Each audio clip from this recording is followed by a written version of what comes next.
So, medyo madugo yung two topics natin. Actually, three topics natin for today. So, ano muna tayo?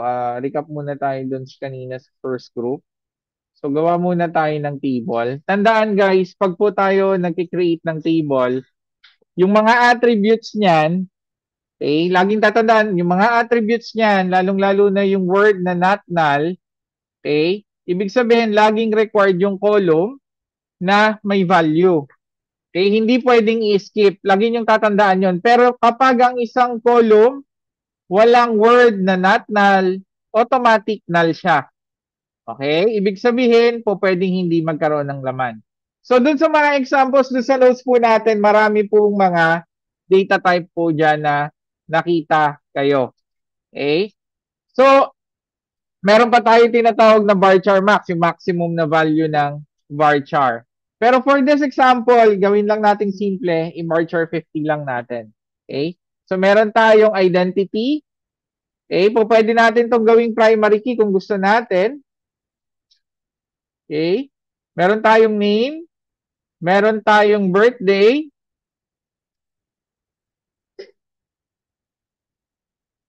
Okay? Meron tayong review. Okay? So, execute po natin dyan. Ang gagamitin po natin, okay, para masanay tayo, gamitin natin yung ginawa ko kanina na test schema. Okay.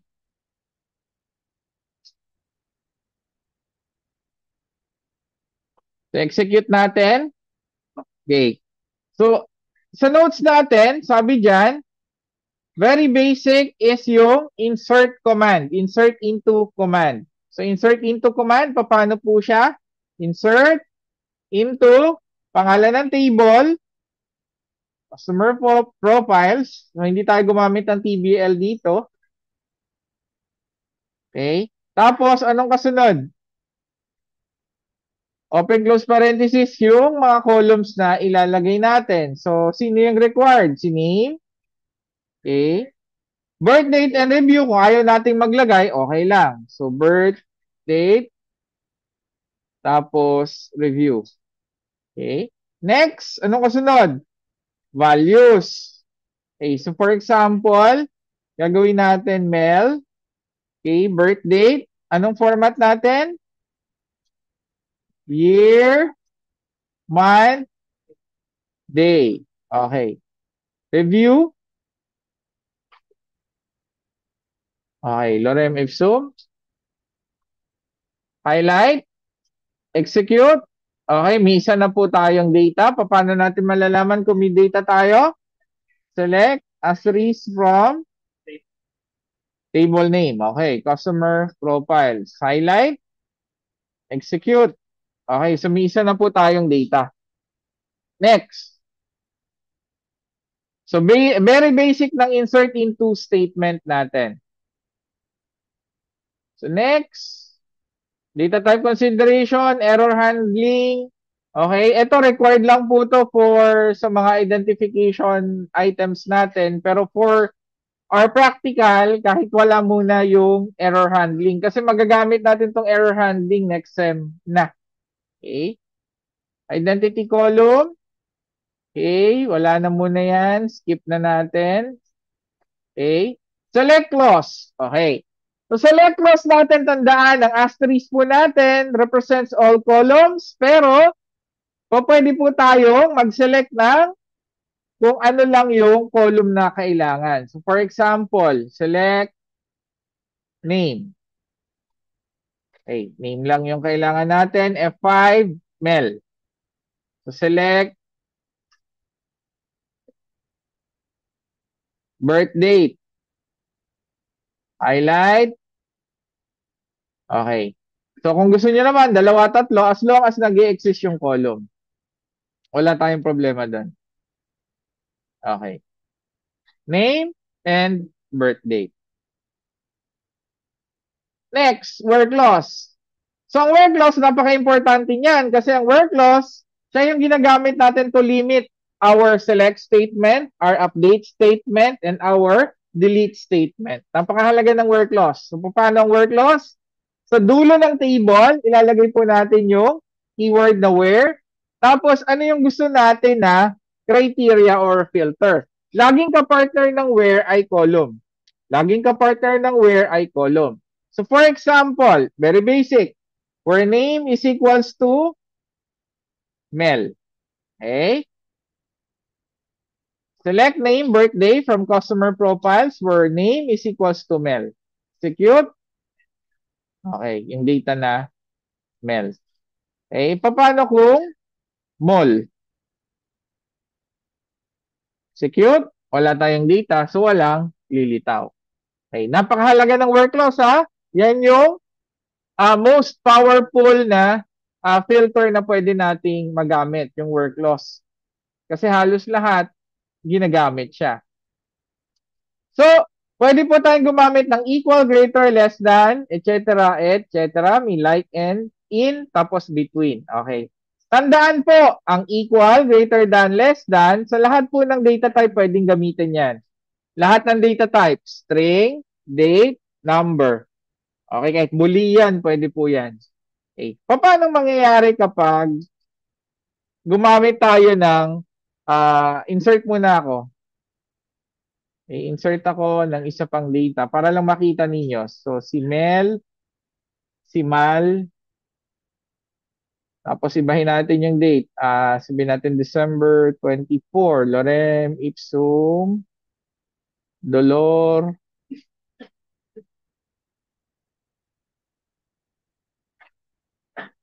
tapos Kakaning. Okay. Tapos November 1. Meron tayong Mel, Mal, sabihin natin Mul. Okay. Para lang makita ninyo. Execute. Okay, may data na po tayo. So sabi ko kanina, pwedeng gamitin yung mga commands na to, okay, para sa lahat ng data type. Paano mangyayari kung halimbawa, lahat ng mas mataas kay Mel? Ano yung mas mataas kay Mel? Mul. Okay? Lahat ng mas mataas kay Mal. Mel and Mul. Paano nangyari yon? Kapag gumamit po kayo sa string, ang nangyayari dyan guys, yung alphabet, pinakamababang value A, pinakamataas Z. Okay? Pero, try nyo po try nyo sa bahay, iba din ang value ng capital sa small caps. Okay? Mas mataas ata ang small caps kaysa sa big caps. Hindi ko maalala. Try natin.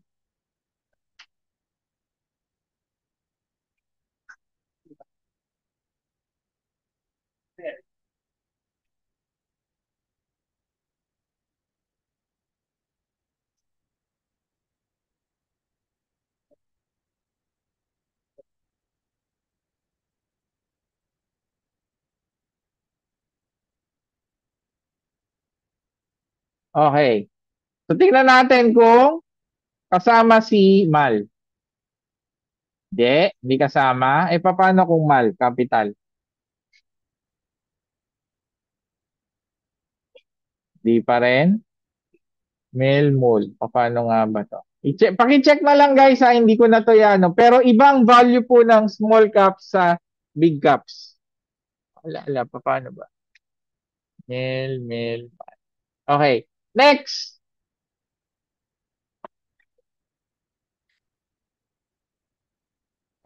Meron tayong like for patterns. Saan gamit ang like? Ang like guys, usually ginagamit po for string. Huwag kayong gagamit ng like for numbers ha. Like is for string. Okay? So like. So ang like, ilan po yung pattern natin sa like? 4. Ano yon? Underscore, percentage, bracket, and caret. Okay. So for example, gusto nating hanapin lahat ng M sa una. Okay? Like. Okay? Yan po siya. Mukhang hindi naka-on yung naka-on yung distinction ko ng capital. Kasi sumasama tong M dapat hindi to sasama. Naka-off. naka-off yung caps lock ko. Pero kapag yung default niyan, hindi to dapat sasama tong capital. M lang yung maliit ang makukuha. So percentage, ang gamit ng percentage, lahat ng nasa character sa kanan ng letter, masasama. So for example guys, tingnan nyo to. Halimbawa, nag-percentage, percentage A, tapos percentage. Ilan lang to? So naka-default, malamang sasama din tong mal na malaki. Dalawa. Okay? Percentage A, percentage. Ibig sabihin, ano yung nasa gitna? Ngayon, ang tanong naman, paano kung ganito? Nag-insert ako,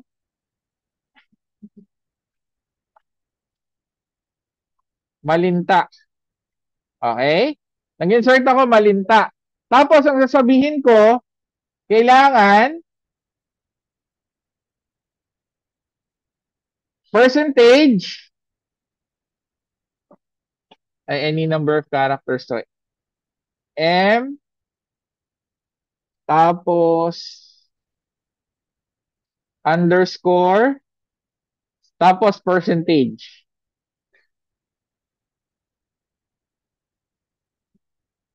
Okay, yung pa rin. Pero paano kung dalawang underscore?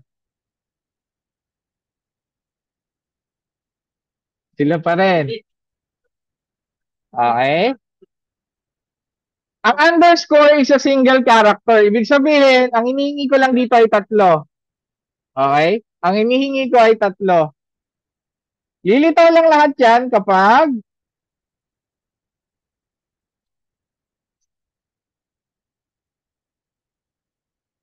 yan. Okay? Ang underscore is yung character. Kailangan ma-fill upan yun. So, let's say for example, underscore X. Mililitaw, wala. Okay? Kasi wala tayong character dito na may X sa dulo at M sa umpisa. Pero paano kung meron? So, halimbawa, MOX. Okay? Lilitaw siya. Okay. Paano naman yung gamit ng bracket? So, M, halimbawa, A, tapos O, tapos L. Ilan lilitaw dito?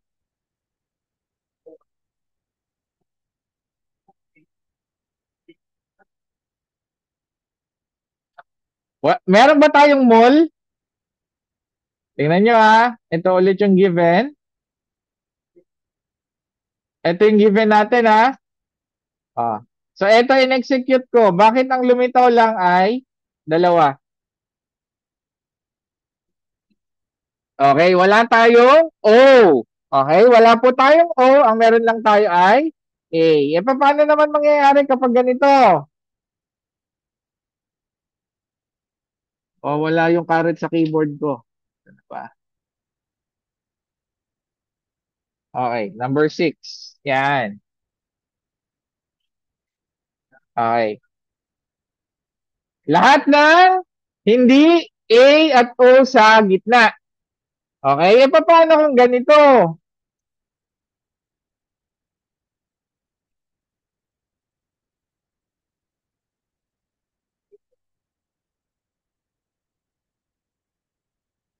Lahat lumitaw pero lang si Malinta. Okay, kasi tandaan guys, ang bracket represents only ilang character? One character, same siya ng underscore. Yun nga lang, pwede po tayong gumawa ng range. Kapag nagsulat kayo ng multiple characters, ang gagawin niya, hati-hatiin niya yung bawat character. Kapag may dash, ang gagawin naman niya hanggang doon. So, A, B, C, D, hanggang Z. Okay? Pwede rin po yung may caret. Ano mangyayari pag nilagyan ko to ng caret? Ano mangyayari? Mililita wala. Kasi walang data na ganon. Lahat hindi natin isasama. Okay. So, yun po yung ating light. Ang tanong naman, saan naman yung in? Ang gamit ng in, guys, ay para po siyang multiple equal sign na or.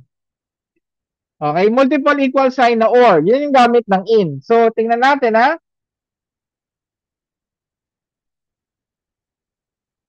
So, kung gusto kong pahirapan yung sarili ko, pwede po ako magganito. Where name is equals to Mel or Mal or Mul. Okay, tingnan natin. Okay, so yan siya. Pero, ang gamit po ng in, okay, ay magkakaroon tayo ng isang array na kung saan nandun na lahat ng value. Mel, Mal, Mul.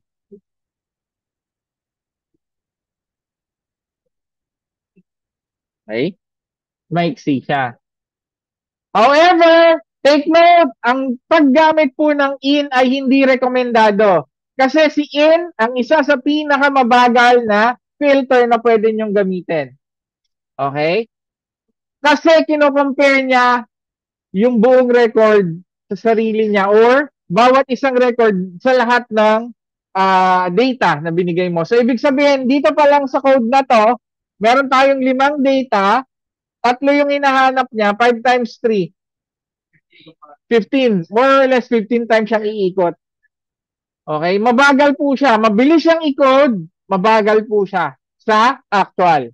Okay? So, mararamdaman mo lang yung epekto niyan pag libo-libo yung data mo. O kaya, napakahaba ng code mo. Okay? Next. Naintindihan ba, guys? Ang info, pwede natin gamitin sa number o sa kahit na anong data type. Okay? So, patunayan natin. Ano ba, date? Pakita ko lang ha, date.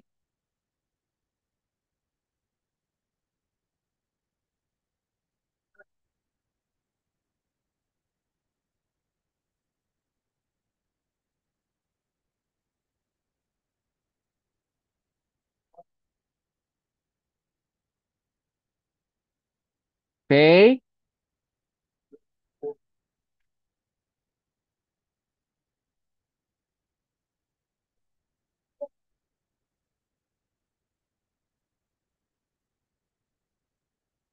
Ayan siya. Okay? So, pwede rin po siya sa ibang data type. Next. Okay. So, ito na yung last. Papadismiss na ako after this one. Tutuloy natin to next week. Next is between. Ang between, guys, laging tatandaan. Ang between, pag gumamit ng between, kasama yung nasa starting at end. Kasi, paulit-ulit yan. Kung pinanood niyo yung YouTube video ko doon, sabi ko, anong Tagalog ng between? Gitna. Ang mentality natin, kunin yung gitna, hindi kasama yung una at huli. Pero ang SQL, ang between po kasama yung una at huli. So, paano natin yan mapapatunayan? So, ito din, ulitin natin to. Tapos, ang gagawin ko, lahat ng mula September 15 hanggang December 31 or December 25.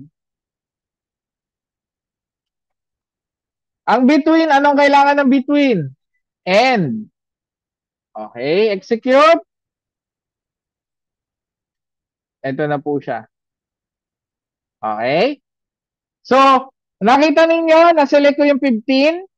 Okay? Alam mo, nag-usad tayo, 24. Okay? Kasama si 24.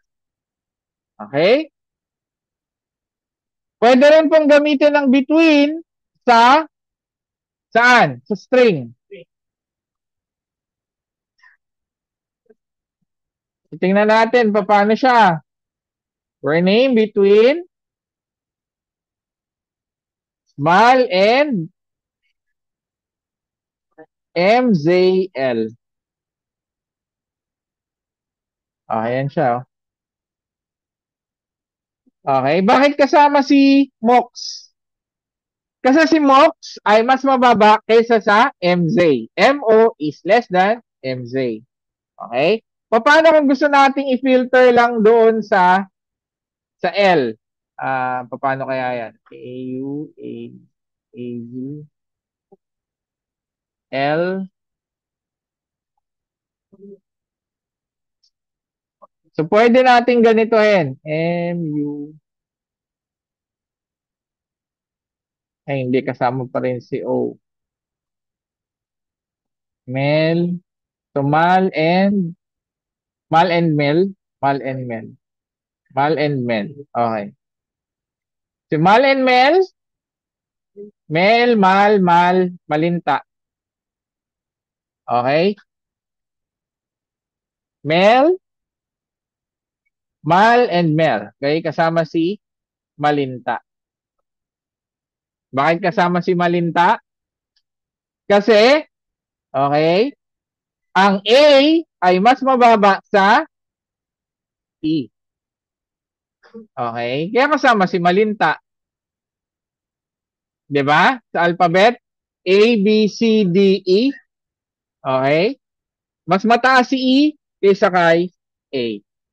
Okay? So, with that, yun. So, good day sa lahat. So, tutuloy natin ngayon yung lecture natin with regards sa Unit 12. So, nung nakaraan, nag-example tayo, napansin natin yung difference between the small letters and the capital letters is non-existent. Ibig sabihin, iisa lang sila. Ngayon, idadagdagan ko ng info with regards to that. So, ang default ni SQL Server at ni MySQL for both capital and small caps ay equal value sila. Ngayon, kung gusto natin, so ibig sabihin, small caps and capital are equal value. Ngayon, kung gusto natin na ma-decipher or magkaroon ng difference yung small caps sa big caps or capital letters, what we could do is to apply collation or collate. Itong collation na to, pwede po siyang i-apply sa schema or sa database natin or sa string column. Okay? Kung gagawa po tayo na bagong database, kita ko lang, under ng options sa SQL Server, okay, pwede po tayong pamili ng collation. Itong collation na to, ito din yung magsasabi, aside from yung sa nchar and varchar, kung ano yung mga character sets na kaya natin i-support or anong particular language yung default natin support. Okay? So, napakarami nating pwedeng collation na gawin. For this example, ang gagawin ko lang is magsusupport lang tayo ng small caps and big caps na letter para magkaroon ng difference sa kanilang dalawa. Okay, so using collation. So ang gagamitin natin yung previous table natin, pero papangalanan natin, gagawa tayo new table called table customer profiles. And then yung column natin na name, lalagyan natin ng collation. So the command is collate, anong pangalan ng collation? So ito, gagamitin natin Latin 1 general bin. Okay? So execute natin siya. So maraming collation, ito lang yung isang example na gagamitin natin na kayang mag-support ng difference between the small caps and the big caps. So, execute natin siya. Okay. Tapos, insert natin. Take a look at the code. Dito sa ating table na bago, yung data ng previous table natin. Tingnan natin. Insert into table customer profiles and then select natin yung column natin. Take note, dito sinama yung ating identity. Okay. Execute. Okay, anim na column. Tingnan natin kung nandito na. Ito na yung table. Ito na yung data. Ngayon, tingnan natin. Kung may difference yung command for querying small mal sa palinta. So, halimbawa, select asterisk from where name type. Gamitin natin small naman percentage. Tingnan natin kung sasama pa rin yung capital na natin tayo. Uy, hindi na. Okay? Pero kung ang gagamitin natin, original table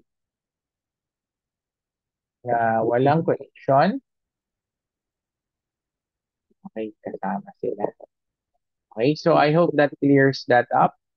So in order for the default for SQL Server and MySQL is that the small caps is equal to the capital or big caps.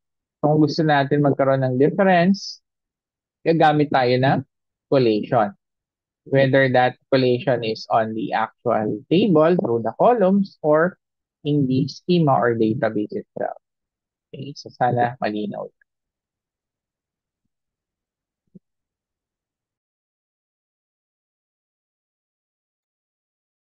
Okay, so next naman yung sa order by clause. So anong purpose ng order by clause? Ang purpose nito is i-sort or i-arrange yung data natin according sa column na naka-describe. So dalawa yung parameters na pwede nating ilagay. Order by, followed by the column name, followed by the sorting. So pwede nating ASC, which is ascending, mula mababa pataas, or DESC, desk, descending. Ngayon, pwede din naman na wala na yung ASC. Pag tinanggal nyo to, column name lang, automatic default ascending. Okay? So try natin. So select asterisk from customer profiles, order by name, ascending. Execute. So ito natin. Yan, A. Tapos U. Yun yung pinakamataas. Pag tinanggal natin si ASC, parehas lang yan. Okay. Same pa rin. Ngayon, paano naman pag descending? So pag descending, mauna si mol. Papunta kay mal. Okay. Take note, wala tayong collation na ginagamit dito. Pero kung gagamit tayo ng table na may collation, magiging iba din yung output natin. Yan siya. Okay, so para hindi magkalituhan, doon tayo sa default, which is walang collation. So all values are equal kahit capital siya. Okay. Next, pwede rin po tayong mag-sort ng multiple columns. 2, 3, 4. So ito, sample natin, 2. So order by name, ascending, birthday, ascending. Kasi wala tayong nilagay na parameter. Okay. So mal, 15, mal, 12/24. Take note, nauna to kasi September 15, sumunod tong mal na to kahit para sila ng value kasi December na siya.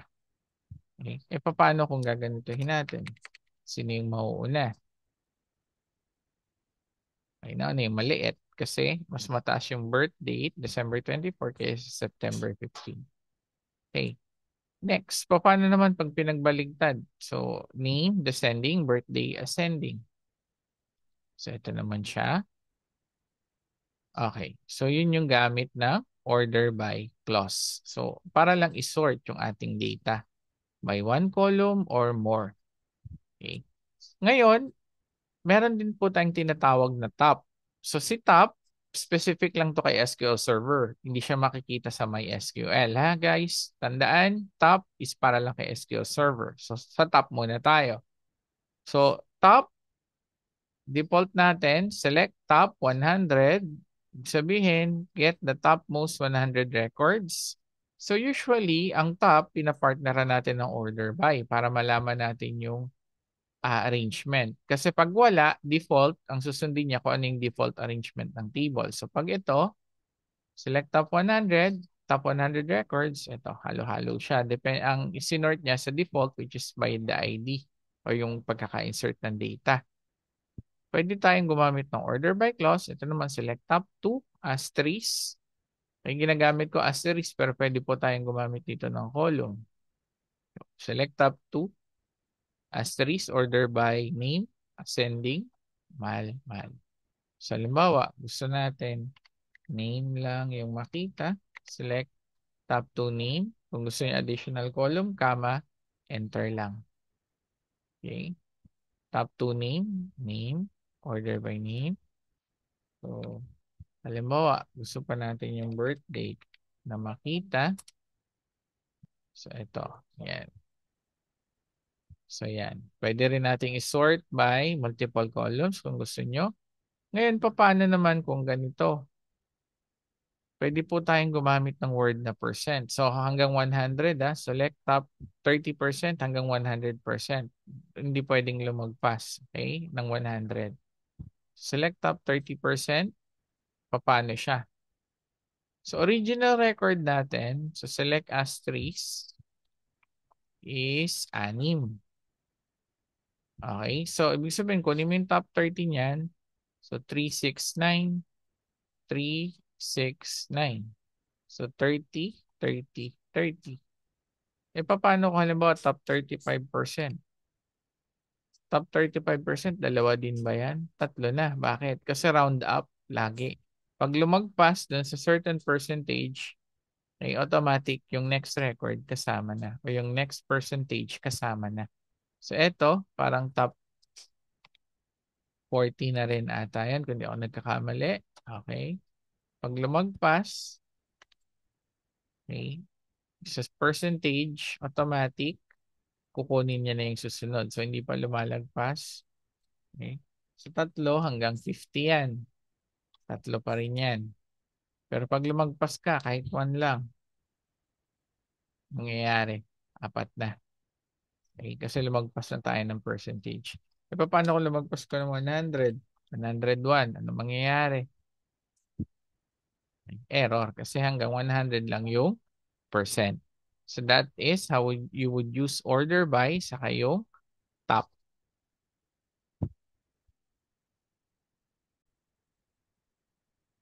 Naman natin yung update.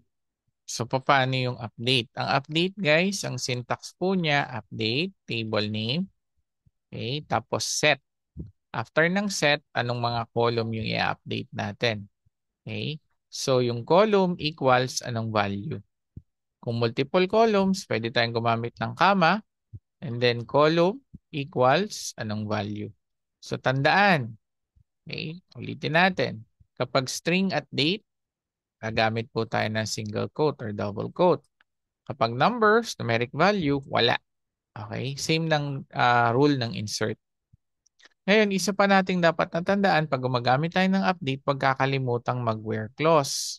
Kasi pag nag-update ka na walang where clause, okay, dalawa lang yan. Kapag nakaset as default, magwa-warning. Okay? Pero kapag hindi, lahat ng data natin, guys, ma-update. So, napakahalaga po ng where clause. Gagana ang update kahit walang where clause. Ang problema, maraming madadaling record. So, laging ingatan ang update at delete. Okay, magkasama yan, tandem yan. Lagi dapat na may where clause. So, dito sa sample na to, ang gagawin natin, itong mal, gagawin nating mal1. Lahat lang ng mal. Hindi dapat maapektuhan yung iba. So, take note, wala po tayong collation na ginagamit. So, asahan natin si mal na capital magiging mal1 din. So, tingnan natin. Update, table name, set name is equals to mal1, where name is equals to mal. May 2 rows affected. Ayan. Naging mal1 parehas. Okay. Ngayon, ganito naman. Paano kung gusto nating i-update? Lahat ng mal1, papalitan natin yung name ng mal at yung birth date ng January 1. So, ito mababago. Ito mababago. Yung birth date magiging January 1. So, update. Customer profile, set name is equals to mal, birthday is equals to January 1, 2024, where name is equals to mal1. Okay. Sorry. So, kailangan nga pala masanay tayo dito sa format na to para walang aberya. Okay? Yan. Palitan din natin to para hindi na kayo malilito sa formatting ng data. Yan. So, papalitan natin yung MAL1. Execute. 2 rows ulit. Tingnan natin yung nabago. Okay. Balik sa MAL. Naging January 1. Paano naman kung gusto nating palitan na hindi lang equal sign? May mga option pa ba tayo?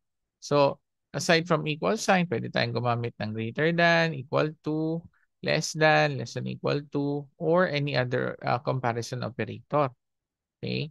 So, dito, lahat ng pangalan na value na mas mataas sa MAL ay MAL1, sa MAL, papalitan natin yung pangalan, magiging Hoy, yung birthday magiging 11/11/2024. So, tingnan natin. Execute. Apat yung napalitan. Okay. So, nabago sila. Pera lang yung MAL. Okay. So, paano gagawin natin kung gusto nating ibalik yung data? So, kung nakapag-backup kayo, pwede nating restore or ganitohin natin. Kasi may isa pa tayong equal na sheet naman yung laman. So, truncate.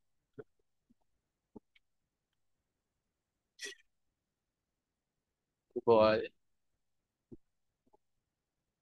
Okay. Mara-reset siya. So, reset. Tignan natin kung may laman pa. Wala na. So, ang gagawin ko ngayon, guys, babalik rin ko yung previous command ko para lang mabalik. Okay. So, gagawin ko, i-insert ko kay customer profiles yung laman ni table customer profiles. Insert. Okay. Yan. May laman na ulit. Okay.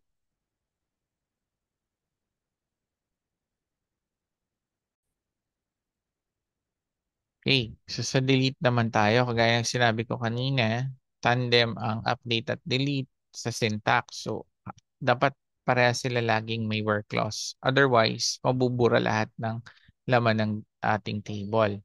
So, pagkakaiba lang ni delete kay truncate, tandaan, si truncate i-reset niya. Ibig sabihin, kung may ID po tayo, na identity, balik siya sa simula.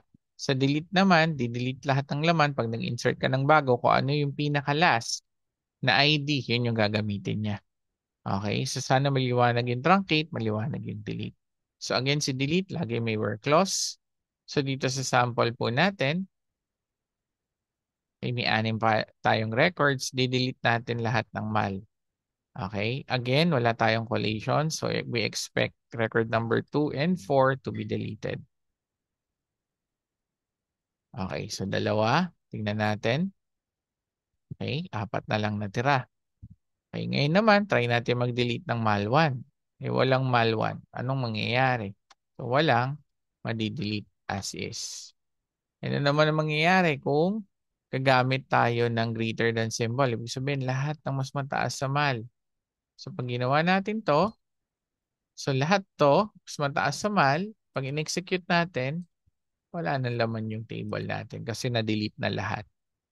Okay? So, pwede execute natin ulit yung truncate para mag-reset. Tapos, kopyahin natin yung galing doon sa isang table natin para lang may laman na ulit. Yan. So, that is update and delete.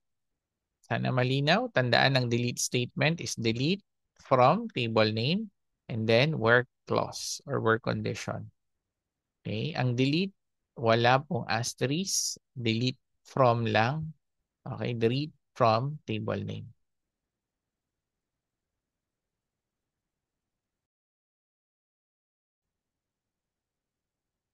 Okay, so subquery naman tayo. Subquery, ang ibig sabihin ng subquery, query within a query. Usually, ang subquery, mga select statements yan na pinapasok natin sa loob ng main query para mag-come up ng data. Okay, so, isang example na gagawin natin. So, select answers from customer profiles for name in open close parenthesis. Ito yung subquery natin kasi nasa loob siya ng main query. select name from customer profiles where name is equals to month. Okay? So tandaan natin ang int is lahat ng values na equal sa name. So ibig sabihin, lahat ng name dito ng equal ay val, yun yung ililitaw niya din sa customer profile. So ang ginagamit natin lang dito is same table. So more or less, ay val to, okay? Ililitaw ay yung dalawa, val. Okay? So, in ang ginamit natin, ibig sabihin, pwedeng multiple.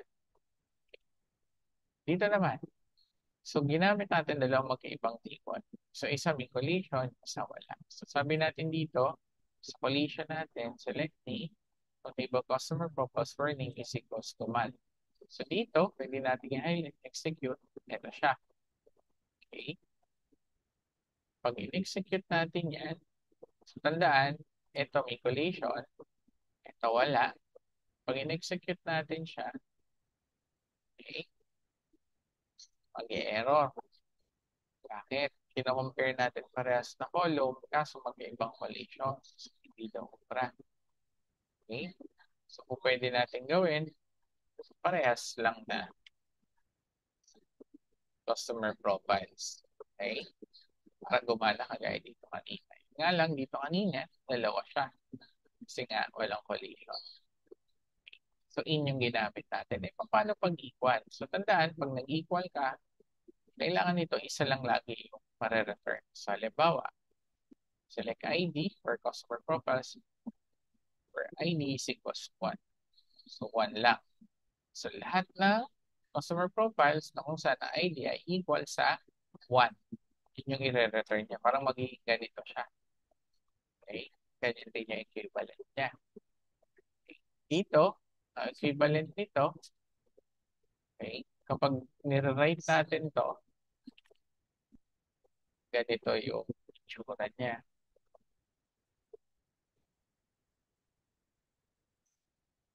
Yan. Ganyan din yan. Yun yung purpose ng select subquery natin. So dito, 1 lang yung data natin kasi 1 lang yung hinihingi natin. Paano kung dito? ID equals to 1 at ang ID na may month. So tandaan, pag ito in-execute, walang collation, dalawa, 2 and 4. Tanong, pwede kaya? Equal eh. Sabi natin, equal, ID equal, kailangan isa lang yung laman. Pag in-execute natin, error. Kasi nga dalawa. Kung gusto mo itong gumana, pwede mong palitan, gawin mong in. Sorry, gawin natin in. Kaya na siya. Kasi ang in, multiple values. Ang equal, isa lang.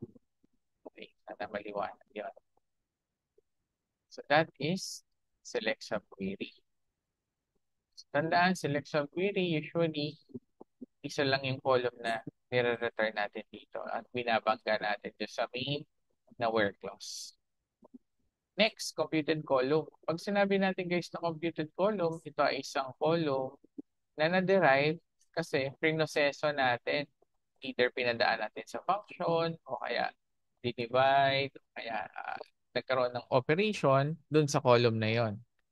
So, usually, tingnan natin, select salary, sa salary, may column name. Usually, yung computed column, pag dinaan mo siya sa isang function or sa isang proseso, wala na siyang pangalan. Kasi nga derived column siya, computed column siya. So, para magkaroon ng pangalan or para kung gusto nating palitan lang yung pangalan ng isang column, meron din tayo tinatawag na alias. Si alias, ang code niya is as followed by the column name. Bawal po ang space ha. Bawal ang space. Kung gusto niya space, pwede niya lagay sa bracket. Pero I advise, wag kayong magbibigay ng column name na may space. So dito, meron tayong computed column or derived column na salary divided by 2 kung saan yung value ng salary natin, ay ipakita ko yung table, ay manggagaling dito. Nag-add ako kanina ng table or ng column. So ang mangyayari, di-divide natin by 2, yun yung i-return. At yung column na mare-return, papangalanan nating half salary. So pag in-execute natin, yan siya. E paano kung gusto ko ring palitan yung pangalan ng column ko na name? Imbes na name, gusto kong gawin na pangalan. Okay? Highlight. Ayan siya. So that is how you would use computed columns and alias.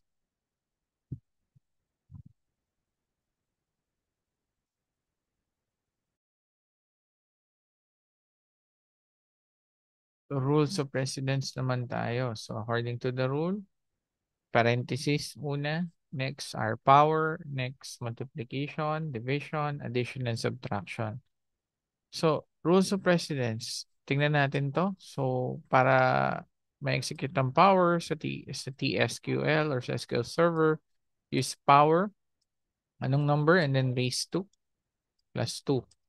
Okay, so ito, 2 raised to 2 plus 2 is 6. Pag gumamit naman tayong parenthesis, di ba natin, ginawa natin ganito. So, una ma-execute, 2 plus 2. So, 2 raised to 4, 16. So, another example is, ito, execute natin, value is 22. Ito, execute natin, value is 26. So, ito, paano nangyari? So, lang parenthesis dito, multiplication daw muna, multiplication, okay, division, addition, and then subtraction. So, tingnan natin. Multiplication and division. So, ano yung posibleng nangyari? So,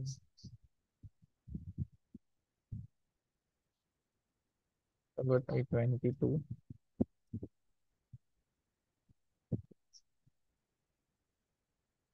Ito natin. 16. Multiplication, division. 3 times 8 is 16, 24. 24 plus 2. 26 minus 4 is 22. So, ito muna. 3 times 8, 24. 22. And minus 4. Okay, so 24 plus 2, 26 minus 4, 22. So dito naman, ang sagot ay 26. So ang nangyari ay 6 divided by 2 is 3. 8 plus 2 is 10. 30. 3 times 10, 30 minus 4, 26. Okay. So, napakahalaga na gamitan natin ng parenthesis lahat ng groups na gusto nating mauna. Okay. Otherwise, iba yung magiging value na ililitaw ng ating SQL.